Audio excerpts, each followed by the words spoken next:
السلام علیکم ورحمۃ اللہ وبرکاتہ۔ معزز خواتین و حضرات، امام الانبیاء محمد رسول اللہ صلی اللہ علیہ وسلم کے فرامین کا تسلسل مشکات المصابیح یا مشکات شریف سے زکوٰۃ کے مسائل باب ہے بیوی کا اپنے شوہر کے مال سے خرچ کرنا، 1969ویں حدیث کتاب میں اور تیسری حدیث ہے باب میں۔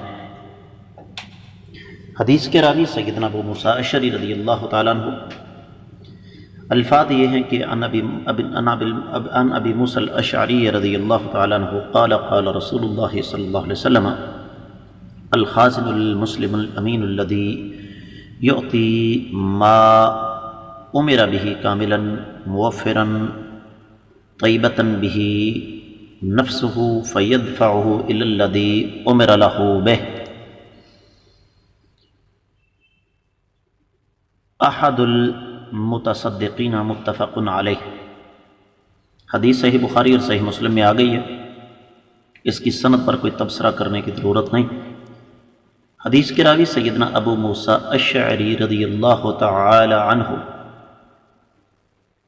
کوئی عام قسم کی ہستی نہیں ہے، بلکہ ان صحابہ کرام میں سے ہیں جن کو اللہ رب العزت نے یہ اعزاز بخشا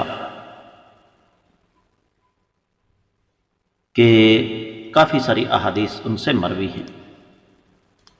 ترجمہ اس حدیث کا یہ ہے کہ نبی کریم صلی اللہ علیہ وسلم نے ارشاد فرمایا کہ مسلمان امانت دار خزانچی جسے جو چیز دینے کا حکم دیا جاتا ہے اللہ کی راہ میں، اور وہ اسے مکمل طور پر خوش دلی سے دیتا ہے، اور جس شخص کے بارے میں بتایا جائے کہ اس تک یہ امانت پہنچا دو، اس تک پہنچا دیتا ہے، تو وہ خزانچی بھی صدقہ کرنے والوں میں سے ایک ہے، یعنی اجر و ثواب میں مال والے کے ساتھ برابر کا شریک ہوگا۔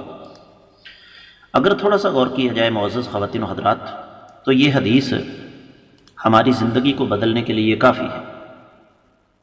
بالعموم کیا ہوتا ہے کہ بڑے بڑے تاجر وہ اپنے ہاتھوں سے تقسیم نہیں کرتے مال، آگے انہوں نے اپنے خزانچی کیشیئر رکھے ہوئے ہیں،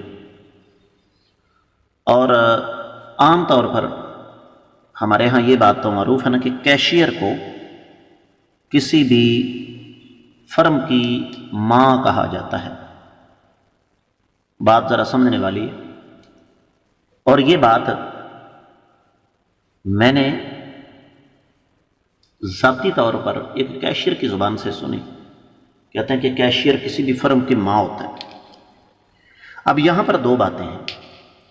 پہلی بات تو یہ ہے کہ کیشیئر نے یا خزانچی جو ہے اس نے اپنی جیب سے کچھ نہیں دینا ہوتا، بلکہ وہ مالکوں کا مال آگے چلاتا ہے۔ یہاں تک کہ ٹرسٹ جو ہے کوئی خیراتی ادارہ ہے، تو وہاں بھی کیشیئر بیٹھا ہوا تو اس نے اپنی جیب سے کچھ نہیں دینا۔ دوسری بات یہ ہے کہ عام طور پر دیکھا گیا ہے کہ خزانچی یا کیشیئر کا جو رویہ ہے انتہائی زیادہ سخت ہوتا ہے، انتہائی زیادہ غلط ہوتا ہے۔ اور کیوں ہوتا ہے؟ اس لیے کہ ہماری تربیت اس نہج پر نہیں ہوئی۔ تو یہ حدیث مبارکہ ہمیں بتاتی ہے کہ مالک نے اگر کیشیئر کو یا خزانچی کو حکم دیا اور وہ اچھے انداز سے امانت کو آگے پہنچاتا ہے، خوش دلی سے وہ مال دیتا ہے، تو مالک کے ساتھ ساتھ اس کیشیئر اور خزانچی کو بھی اجر ملے گا۔